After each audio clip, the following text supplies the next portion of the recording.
Hi, everyone. I was taught that goddesses only exist in the heart and in myths. Well, she must be Amphitrite's descendant. Unbridled perfection, a beautiful remnant blessed with olive skin and auburn eyes, a mind as bright as the sun. When was I ensnared by her smile? I couldn't begin to surmise, but it happened in an instant, like a flash of light, a burning deep within me like a shooting star or a crashing flight, like Icarus before his demise. It felt as natural as soil between toes the first time our souls met. She took my breath away with every word she spoke, and when she would hold me close like a corset. Even the small things she did with divinity, she spoke like a waltz, enhancing my affinity. Goddess among women, rose amongst the weeds, you are effortlessly without fault.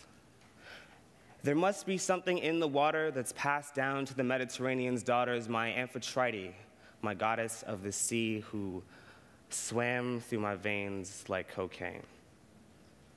It's true, goddesses only exist in the heart and in myths, and I learned that lesson once again. It's proved more difficult than I had imagined just trying to stay sane. You got under my skin like a tattoo, and you spread as quickly as a rumor. Mysterious and magnificent and malignant as a tumor, Amphitrite. As our wonderful host and my dear friend mentioned, my name is Marcus Medford. You can call me Mars the Poet. If anyone wants to connect with me on Twitter or Facebook or SoundCloud or any of that fun stuff, Mars the Poet is where you will find me. Anyways, the theme of this year's conference is Ellipses, the continuation of a narrative, a journey of discovery. And as all of you can see, I am Black. And for me, part of that journey of discovery was figuring out what that means to me and also what it means to everyone else around me. And this next poem is about that discovery. This is Black Reflection.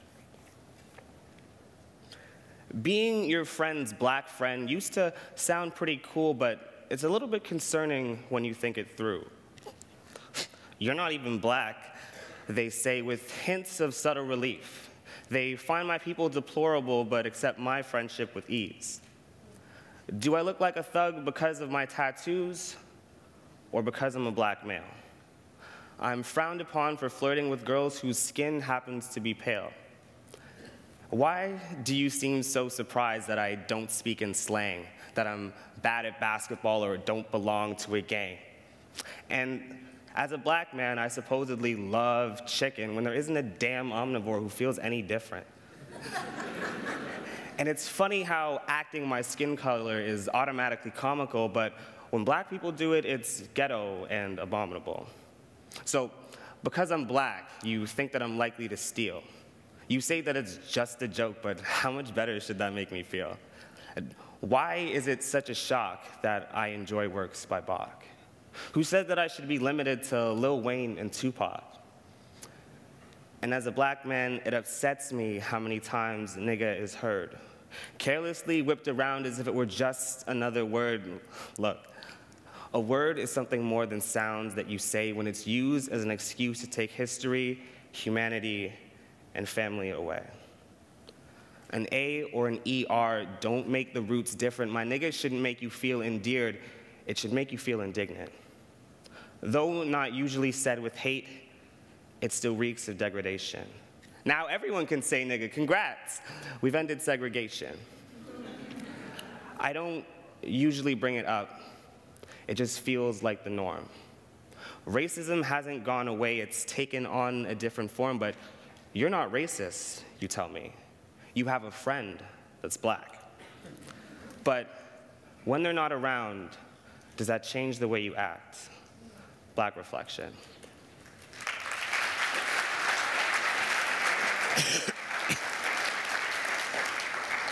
Another aspect of my identity is being a guy, and like being Black, that comes with its own set of preconceived notions. Between conversations you have with people, things you hear in music, things you see in advertisements, movie, TV, constantly telling you what it means to be a man and what a man is supposed to be. And there have been times where I've struggled to live up to those expectations or deal with the pressure of masculinity. And this poem is about that. It's called Pressure. I feel under pressure, as if I was underwater, urged to hook up to get into someone's daughter. When the boys hang out, we pass along our stories, sharing our accolades, tales of triumph and glory, desperate for affection, skin itching for the touch. So we sprinkle on words like love and always and such.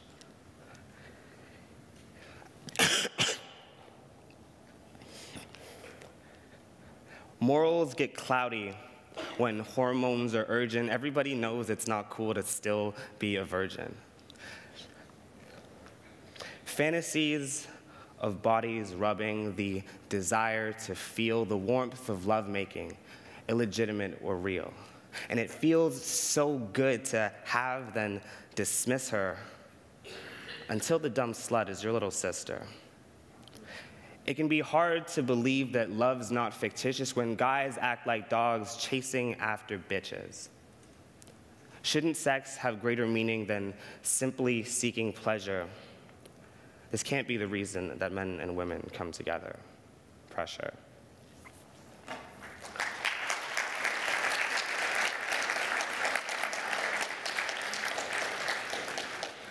Pressure and expectations can have a huge impact on a person. I'm sure everyone can agree.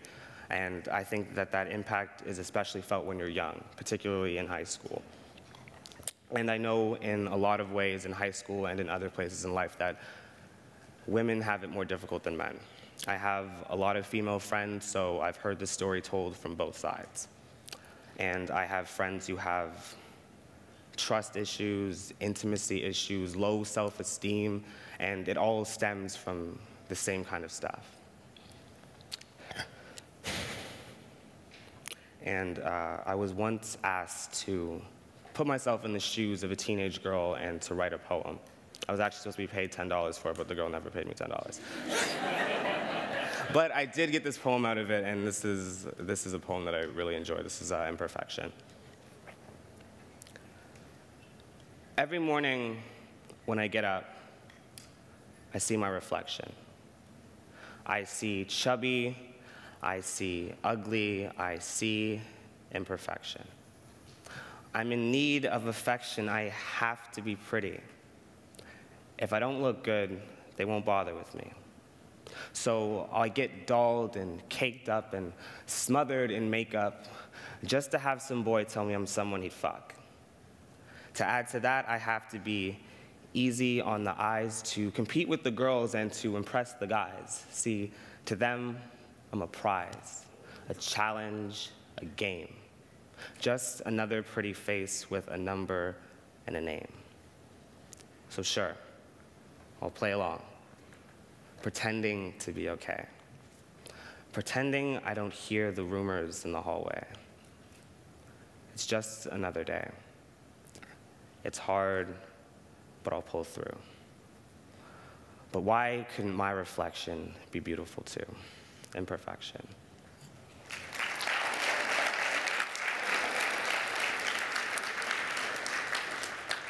The pressure to be a certain way, to act a certain way, to think a certain way, it's really an unnecessary burden that we put on each other.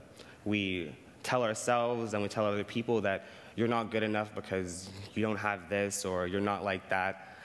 And I think a big part of that problem is social media. And I'm sure everyone has you on social media. I asked you guys to follow me on social media.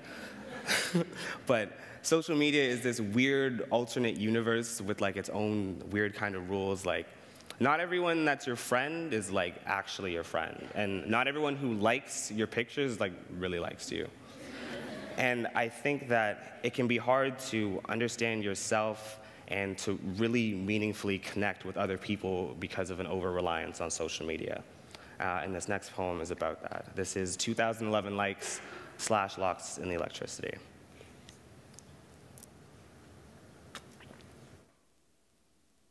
There exists a breed, though where they are indeed, those who sip tea and leisurely read. Words other than text or posts on a news feed, only concerned with me, me, me. We're constantly too busy to see friends who used to be like family, but you'll find the time if she's a dime or if he's a QT. See, I see the trends having so many friends, like that girl from that place that you met. IDK when? Oh my God, I miss you.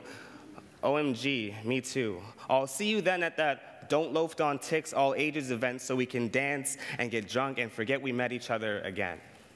The social network extends, friends of friends become friends, enemies are conceived, and relationships end. Some bonds can recover, others won't ever mend. Some things still hurt no matter how many smiley faces you send. But hey, at the end of the day, I guess Facebook's okay. How else would you remember it's your friend's birthday? Why would we take the time to talk when we can twiddle our fingers away? Time is money, and I really don't have enough to waste.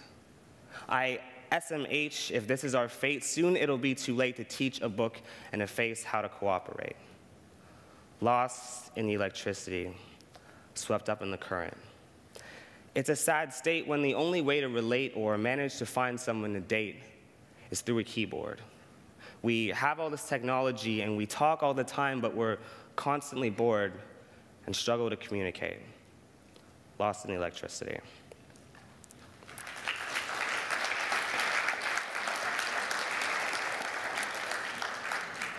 Who in the room is 20? Okay, there's a couple of you. Are there any 19-year-olds? Oh, all right. This next poem is just kind of about growing up and things that I learned when I was 20. It's called 20.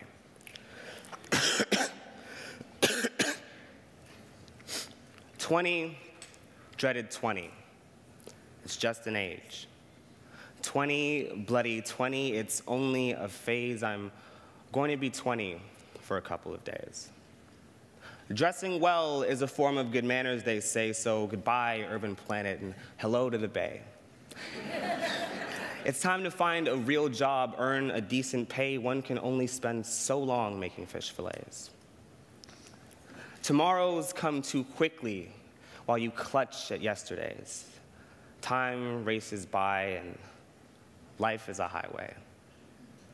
Suddenly and without warning, the things you knew become gray and somehow you're expected to know how to behave. 20, dreaded 20. It's just an age. 20, bloody 20, it's only a phase. Maybe I'll only feel 20 for a couple of days. Every critique is an attack. You're only as good as your grades. So you obsess and second guess every decision you've ever made. The only thing harder than the work is keeping temptation at bay. Never mind that satisfaction tastes sweeter after delay. You don't even bother to make plans anymore. They never pan out anyways. Not every dying friendship deserves to be saved. Eventually, you get used to lonely Fridays with no one to keep you company but essays and ashtrays. 20, dreaded 20. It's just an age. 20, bloody 20, it's only a phase. I'm stuck being 20 for a couple of days. By now, you've heard it many times before. Things are going to get better. You're going to be okay. But nagging thoughts and heavy feelings don't make it seem that way. Who are you? Who are you really when everyone is away? And what is everyone else doing out of sight behind stage? 20, dreaded 20. It's just an age. 20, bloody 20, it's only a phase. It's a vicious cycle, repeated day after day. Who on earth would choose to be this way? 20.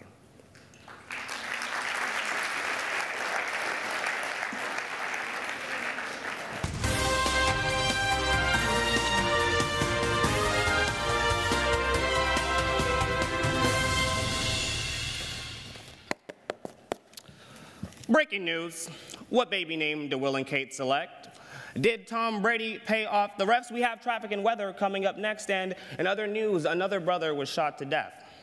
We have scenes from, insert name of American city here, where the streets have erupted with riots and unrest. The chief of police released a statement last week saying he didn't mean to shoot the nigga 6 times in the chest. So don't you dare tell me that I'm overreacting if it's not something you have to worry could happen. For fuck's sakes, I feel like a woolly-haired Negro just trying to survive this white man's world. But how can I reassure little black boys and little black girls when I can't even get on the bloody metro? You act like being black is something I should be grateful you stand. Fuck you, man. I never asked to be brought to this land. And boo-hoo that you can't say or do anything that you choose, but don't be confused, there isn't anything special about you. So to hell with your backwards views and your impartial news. I hope you choke on your hate speech. This is Marcus Medford, breaking the news.